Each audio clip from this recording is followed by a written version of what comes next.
Hello everyone, good morning. This is Mahesh Shah from Surat. Welcome to my YouTube channel. This video is for Standard 10, Subject Social Science, Chapter number 10, India Agriculture Part 4.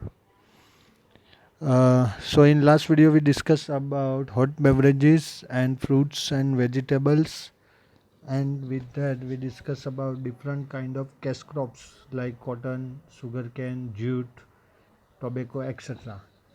So in cotton, we discuss about BT seeds that to improve the quality of the cotton and the production of the cotton. Nowadays, farmers use BT seeds. So what is the meaning of BT? So that is a type of one kind of bacteria which found in soil, and according to that, then uh, artificial seeds which prepared into laboratory. That name BT full form Bacillus thuringiensis means BT. Bacillus thuringiensis genesis. That is the full form of BT which used to improve the production of the cotton. So that was remaining in part 3 video. So here I am telling you and giving you knowledge about that.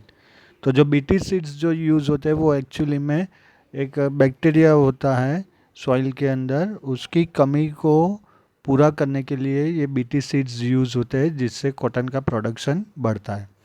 अब आज के video में हमें technical reforms के बारे में देखना है कि कौन से टेक्निकल रिफॉर्म्स एग्रीकल्चर फील्ड में आए हैं, और इसके अलावा green revolution, the role of agriculture in Indian economy and the impact of globalisation. ये लास्ट 4 पॉइंट्स है जो हम आज के वीडियो में डिस्कस करेंगे। तो as I am telling every time that like the video, subscribe the channel, press the bell icon and share the video as much as possible. So let's start the video. Technical reforms. तो technical reforms में क्या है, तो पहले के ज़माने में अगर हम देखने जाए तो बहुत ही सिंपल टूल्स यूज़ होते थे। जैसे कि अगर हम बात करें तो earlier farming was carried out by simple and ordinary farm implements like sickle, spade, hoe means पाउडो, drill plough, bullock cart etcetera. तो ये सिंपल तरीके से हमने फार्मिंग चालू की थी। पर आज के डेट में जैसे हमने मॉडर्न इक्विपमेंट्स एक्सेप्ट किए हैं, यूज़ हम उसको करते हैं, तो उसको टेक्निकल रिफॉर्म्स बोलते हैं। जैसे अभी मैंने आपको एक सीट का एग्जांपल दिया, बीटी सीड्स, तो वो एक टेक्निकल रिफॉर्म है। Now modern implements have entered into it, of which tractor, trailers बड़े बड़े होते हैं, रोटवेटर्स। रोटवेटर्स को अगर आपको जानना है तो एक बड़ा सा मशीन होता है जिसमें ऑटोमेटिकली कल्टीवेशन होता है और सीड्स अलग हो जाता है, वो है rotavators. Are common besides modern equipments like threshers and harvesters are used in the wheat harvesting. Thresher and harvester भी इसी काम में आते हैं। थ्रेजरर से जो उसके कवर्ड्स होते हैं सीड के, वो अपने आप अलग हो जाते हैं। और हार्वेस्टर आप तभी यूज़ कर सकते हो जब आपके पास बड़ा सा फार्म हो। छोटे फार्म में हार्वेस्टर यूज़ नहीं होता है, तो ये यूज़ होना चालू हुआ। There is an increase in the usage of chemical fertiliser. Chemical fertilisers ज़्यादा यूज़ होने लगे, हाइब्रिड सीड्स यूज़ होने लगे, बीटी सीड्स जो मैंने अभी आपको बोला। इंसेक्टिसाइड्स यूज़ होने लगे, यानी जो भी इंसेक्ट होते हैं उनको मारने के लिए एक लिक्विड स्प्रेड किया जाता है। ड्रिप इरिगेशन फैसिलिटी आई और ग्रीन हाउसेस बनने लगे, यानी जहाँ पे कोल्ड रीजन होता है, जहाँ पे सनरेज ज़्यादा फ्लो फॉल्स नहीं होती है, वहाँ पे ये ग्रीन हाउस इफ़ेक्ट करके क्रॉप्स को ग्रो किया जाता है, जिसमें एक ग्लास का पूरा चैम्बर होता है, उसके अंदर ये प्रोडक्शन होता है, तो वो ग्रीन हाउस है। ड्रिप इरिगेशन हमने चालू किया क्योंकि पूरा फार्म पानी से भरने से बेटर है, जहाँ पे रूट है वहाँ पे एक एक ड्रॉप पानी अगर हम स्प्रेड करेंगे तो उतना पानी बचेगा और वो यूज़फुल होगा। तो ये जितने भी रिफॉर्म्स हुए उसको टेक्निकल और इंस्टीट्यूशनल रिफॉर्म्स, ये दो कैटेगरी में डिवाइड किया गया। उसमें से पहले हम टेक्निकल रिफॉर्म्स के बारे में पढ़ेंगे। The changes which have take place in seeds, fertilizers and farm implements in India are known as technical reforms। तो ये आपको एक डेफिनेशन में भी आ सकता है और शॉर्ट क्वेश्चन में भी आ सकता है कि भाई टेक्निकल रिफॉर्म्स हम किसको बोलेंगे। तो भाई सीड्स है, फर्टिलाइजर्स है, फार्म इम्प्लीमेंट्स है, उसमें जो हमने चेंज किया उसको टेक्निकल रिफॉर्म्स बोलेंगे। तो अकॉर्डिंग टू डैट हमने क्या क्या चेंज किया, तो यहाँ पे हमारे पास कॉन्सेप्ट है ग्रीन रेवोल्यूशन, तो जब हम डिस्कस करेंगे तब देख लेंगे। बहुत सारी गवर्नमेंट की स्कीम भी आई है, इंश्योरेंस भी होता है, ये कुछ रिफॉर्म्स है।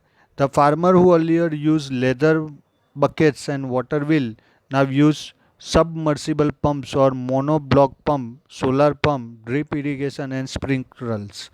तो फव्वारे जिसको बोलते हैं, सबमर्सिबल पंप्स जिसको बोलते हैं, जिसको मोटर के साथ अटैच किया जाता है, मोनोब्लॉक पंप बोलते हैं, यानी एक इंडिविजुअल फार्म में वो होता है। सोलर पंप होता है जो सोलर एनर्जी से चलता है। तो ये सब हमने पहले जो लेदर बकेट्स और वाटर व्हील यूज़ करते थे उसके बदले हमने ये चालू किया। नेक्स्ट जो है chemical fertilisers like di ammonia phosphate, DAP, nitrogen, phosphorus, potash, NPK, urea and other bio fertilisers, liquid bio fertilisers, bio T seeds are use.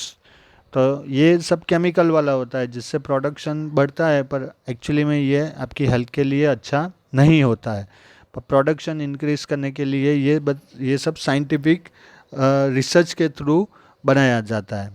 Farmers are constantly guided through radio, television, newspaper, DD Kisan channel, SMS on mobile by the Kisan toll free number 1800 180 15551, government farm web portal, I Khedut and mobile app like agri market. तो ये सब technological reforms आया कि अब तक जो farmer को नई टेक्निक नहीं पता होती थी उनके लिए अब अ, अ, नया कुछ भी ढूंढना बहुत ही इजी हो गया। मोबाइल के थ्रू भी वो इंटरनेट के ऊपर सर्च कर सकते हैं, ये टोल फ्री नंबर से भी वो बात करके अपना प्रॉब्लम सॉल्व कर सकते हैं। तो अब जो कन्वर्सेशन जो है वो इजीली अवेलेबल हो गया, यानी कम्युनिकेशन अब बहुत इजी हो गया।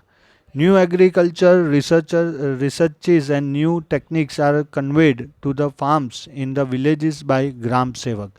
ग्राम सेवक जो होते हैं उनके थ्रू नए रिसर्च और नई टेक्निक्स के बारे में फार्मर्स को बताया जाता है। A farmer training centers is established in every district headquarter wherein the farmers are given training। Farmer के लिए भी ट्रेनिंग चालू कर दी गई। Recent information and guidance are provided to the farmers through agriculture fairs in Gujarat. इसके लिए agriculture fears भी ऑर्गेनाइज होते हैं जिससे फार्मर्स को पता चले कि भाई किस तरह का नई टेक्नोलॉजी या कौन सी नई चीज़ आई है। Agriculture university and agriculture colleges are establish in every state. हर एक स्टेट में एग्रीकल्चर यूनिवर्सिटी और एग्रीकल्चर कॉलेज एस्टैब्लिश हुई। Universities are established at Dantiwada, Junagadh, Anand and Navsari in Gujarat. तो गुजरात में दांतीवाड़ा, जूनागढ़, आनंद और नवसारी में ऐसे एग्रीकल्चर कॉलेजेस है। तो फ्यूचर में आप भी 10th के बाद साइंस फैकल्टी लेके अगर एग्रीकल्चर यूनिवर्सिटी या कॉलेज में एडमिशन लेके एग्रीकल्चर के ऊपर कुछ नया स्टडी करते हो तो वो बहुत ही बेनिफिशियल है। This universities carry our research and prepares new experts in agriculture. तो यहाँ से आप एग्रीकल्चर के एक्सपर्ट बन के बहुत सारा पैसे भी कमा सकते हो। Besides this Indian Council for Agriculture Research, ICAR ये फुल फॉर्म आ सकता है, Department of Agriculture Research and Education, DARE are active at national level. तो नेशनल लेवल पर भी ये दो बड़ी इंस्टीट्यूट एस्टेब्लिश हो गई जहाँ से हर तरह का गाइडेंस मिलता है। तो ये टेक्नोलॉजिकल रिफॉर्म्स हुए। अब इंस्टीट्यूशनल रिफॉर्म्स कौन से हुए, तो इंस्टीट्यूशनल रिफॉर्म्स में the reforms connected with land ownership, crop subsidy and sale of farm produce are considered to be the institutional reforms in India. तो जो लैंड ओनरशिप के लिए जो लॉज बने, क्रॉप सब्सिडी के लिए फार्मर्स को जो सब्सिडी मिलती है, और उनकी प्रोडक्ट को सेल करने के लिए जो मार्केट प्रोवाइड किया जाता है, ये सब इंस्टीट्यूशनल रिफॉर्म्स है। तो government has discarded landlordism and stop the exploitation of farmers. तो ज़मींदारी प्रथा जो थी वो गवर्नमेंट ने कम्प्लीटली बंद कर दी, और उसके बदले फार्मर्स का जो एक्सप्लोटेशन होता था उसको भी रोका। उसके लिए अलग अलग लॉज बनाए। Under the law land to their tiller, यानी जो लैंड पे वर्क करेगा वो लैंड उसकी हो गई। लैंड टेनेंसी एक्ट, जिसको लैंड टेनेंसी एक्ट बोला जाता है, उसके through the land tillers have been given their right to become the owner of the land. यानी जो अब तक वहाँ पे मजदूरी करता था फार्मर, बहुत सालों से करता हो जैसे, तो अब वो लैंड उसकी हो गई। ऐसा नया गवर्नमेंट ने लॉ बनाया और इस तरह से लैंडलॉर्डिज्म को कंट्रोल किया। The disparity among the land owners has been removed by land ceiling act.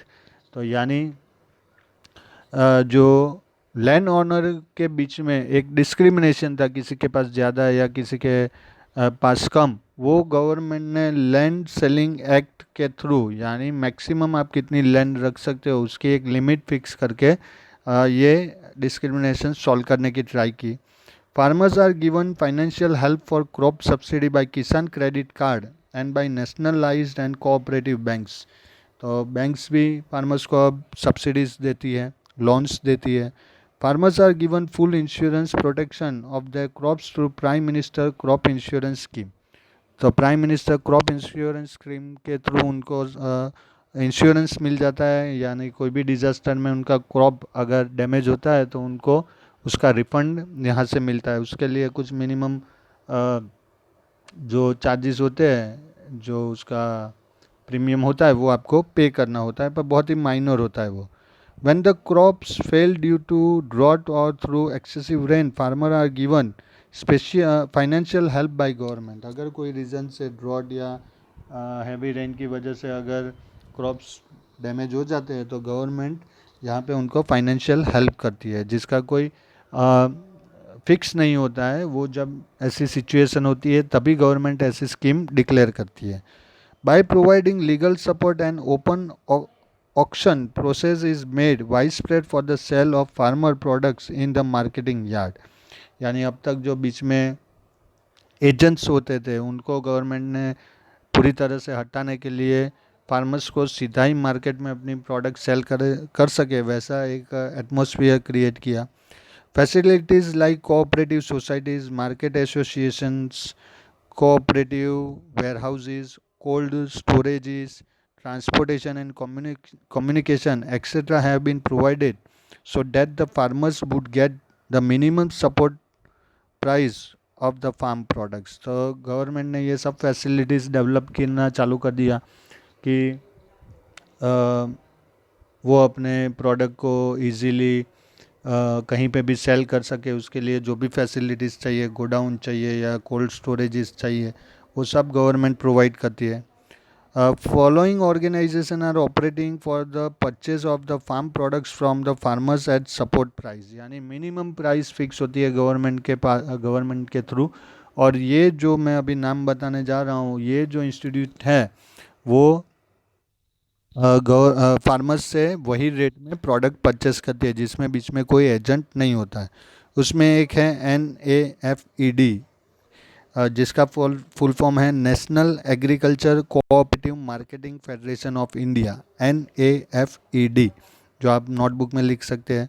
Second है GROFED, उसका फुल फॉर्म है Gujarat cooperative oil seeds growers federation. यानी ये जो है इंस्टीट्यूशन वो ऑयल सीड्स परचेस करती है।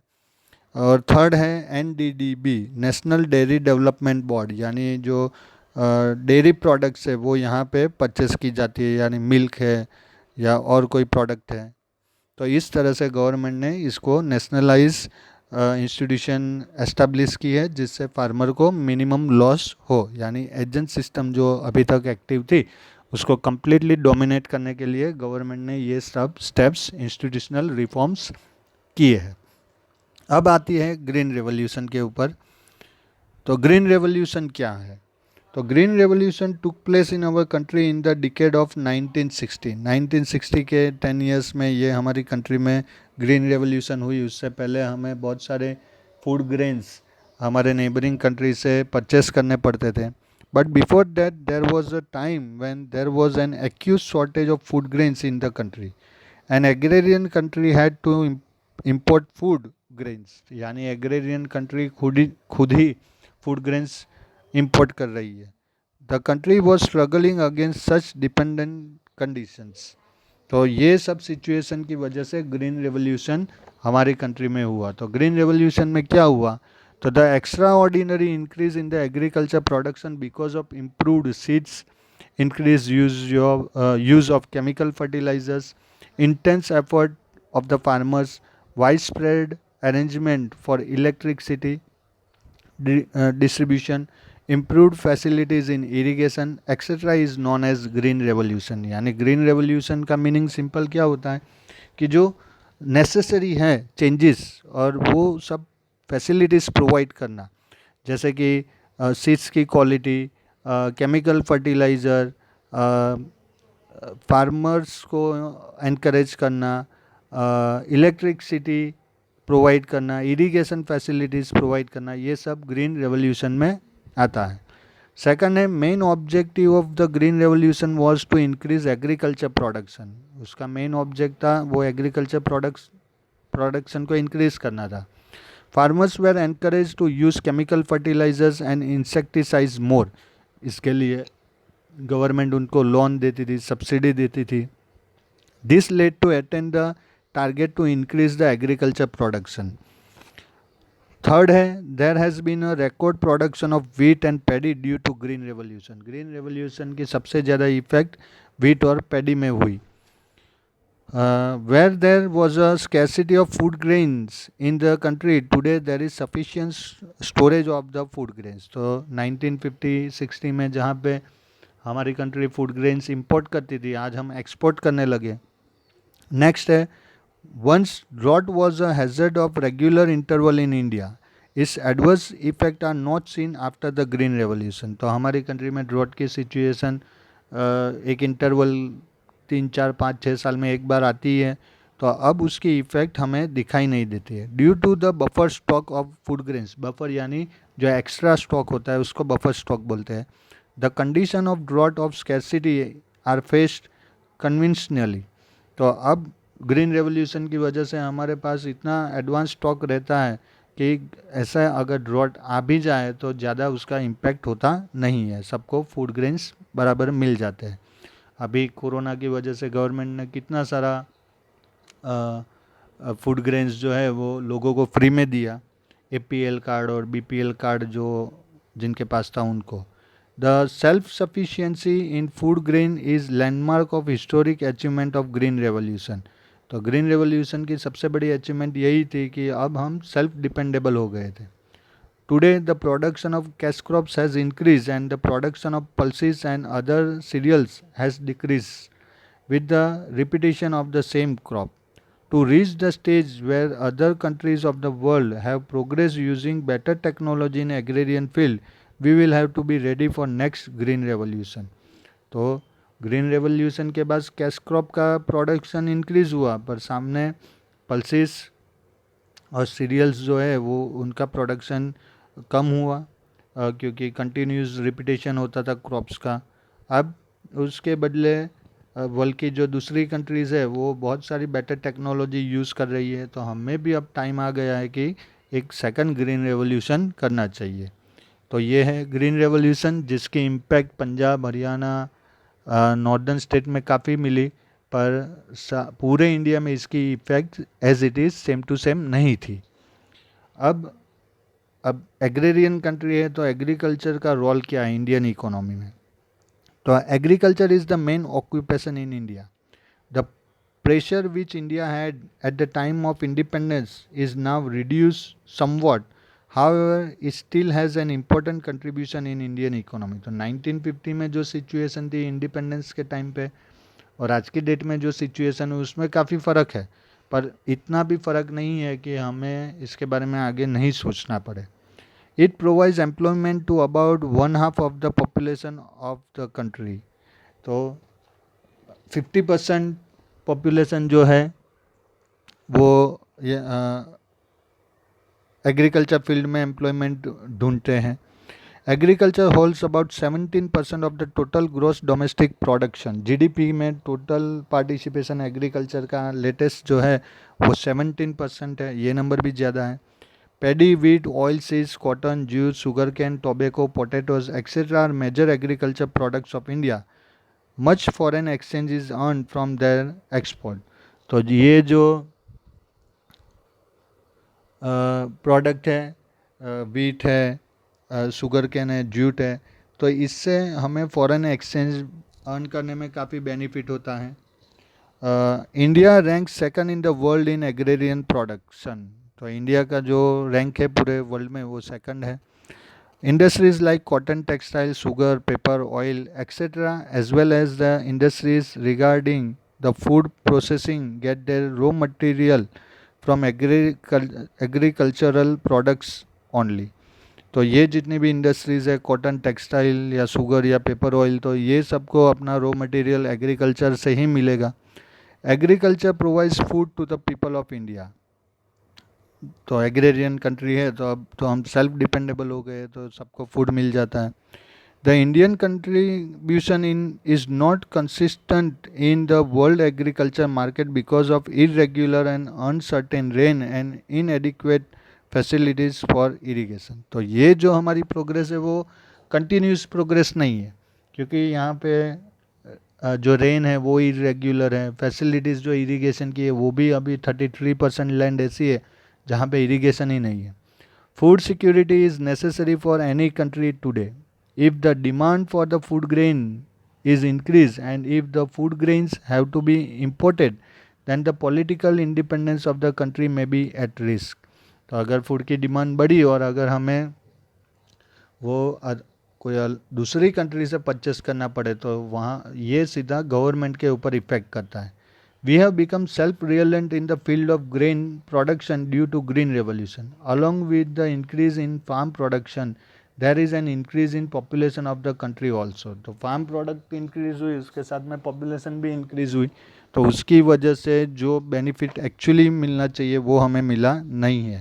In 1951, India's population was at 36 crore 10 lakhs. तो 1951 में हमारी population only 36 crore 10 lakh थी, which today is more than 125 crores.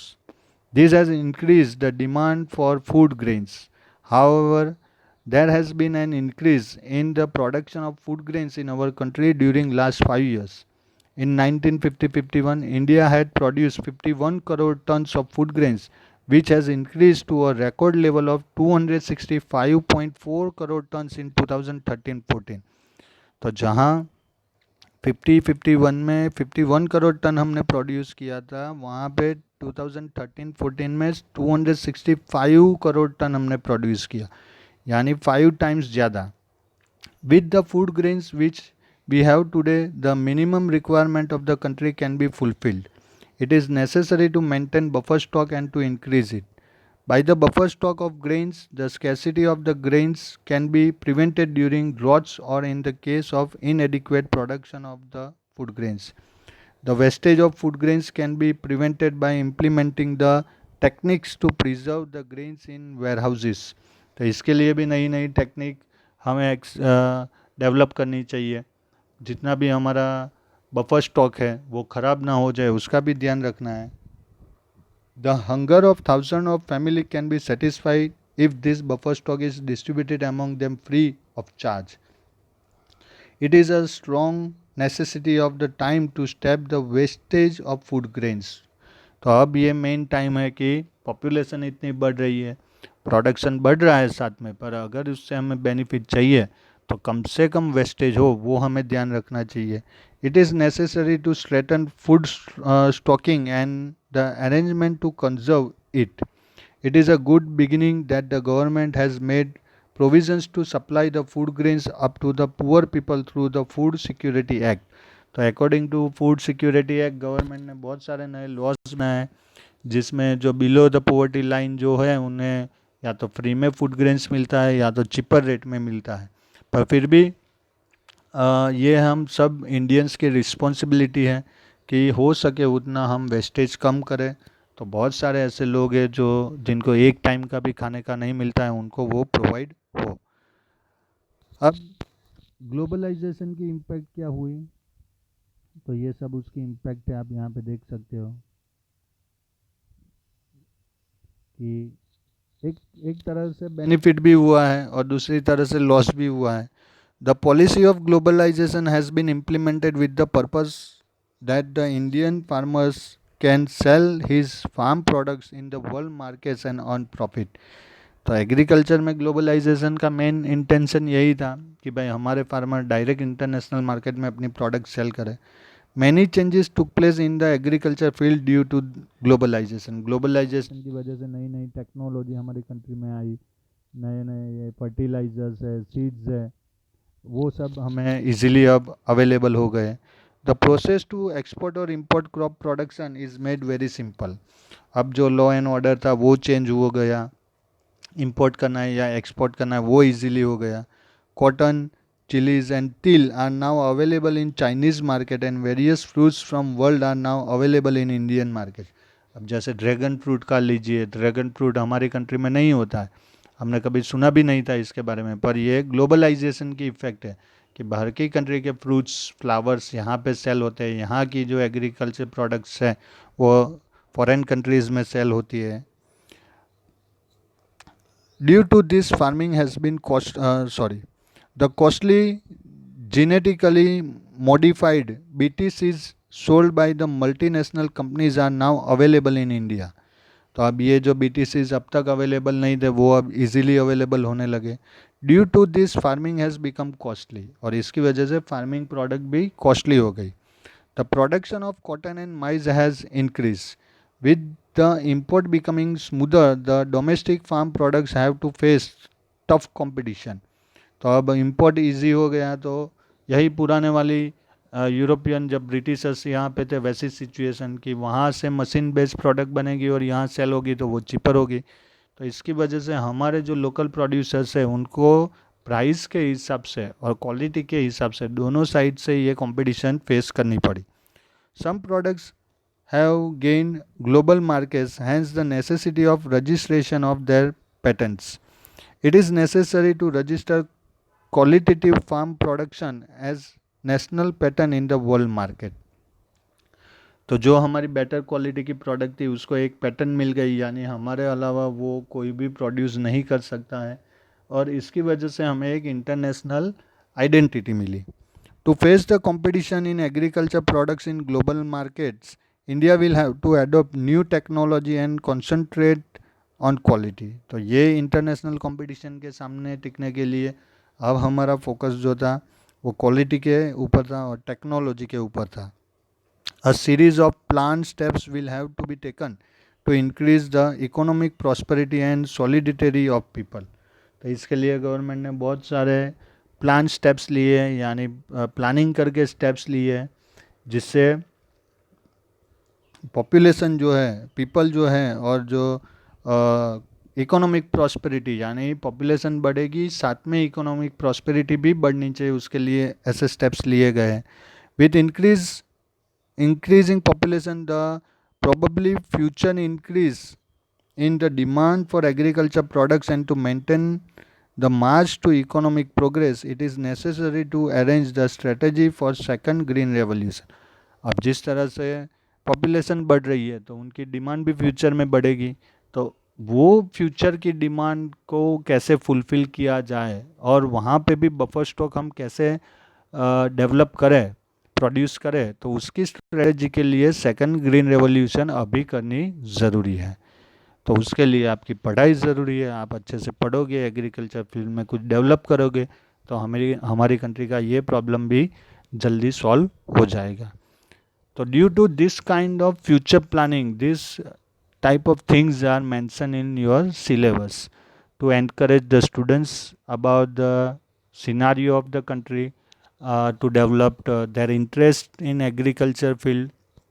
And it is very fact thing that it has lots of money in agriculture field. अगर आप agriculture field में आगे जाके अच्छा पढ़ाई करते हो तो फ्यूचर आपका बहुत ही ब्राइट है, साथ में हमारी कंट्री को भी बहुत बड़ा बेनिफिट होगा। तो यहाँ तक है एग्रीकल्चर वाला चैप्टर। ये कुछ एक्सरसाइज है यहाँ पे, ये एक्सरसाइज आपको सॉल्व करनी है। यहाँ पे अगर कोई भी आपको डाउट हो तो आप मुझे टेक्स्ट करके पूछ सकते हैं। तो नेक्स्ट वीडियो में हम बात करने वाले हैं वाटर रिसोर्स के बारे में। तो यहाँ तक जो भी एक्सप्लेन किया है, वहाँ कहीं पे भी आपको डाउट हो तो आप मुझे टेक्स्ट करके अपना क्वेश्चन पूछ सकते हैं। ठीक है, तो like the video, share the video, subscribe the channel and press the bell icon. Till then, stay home, stay safe. God bless you. Thank you very much.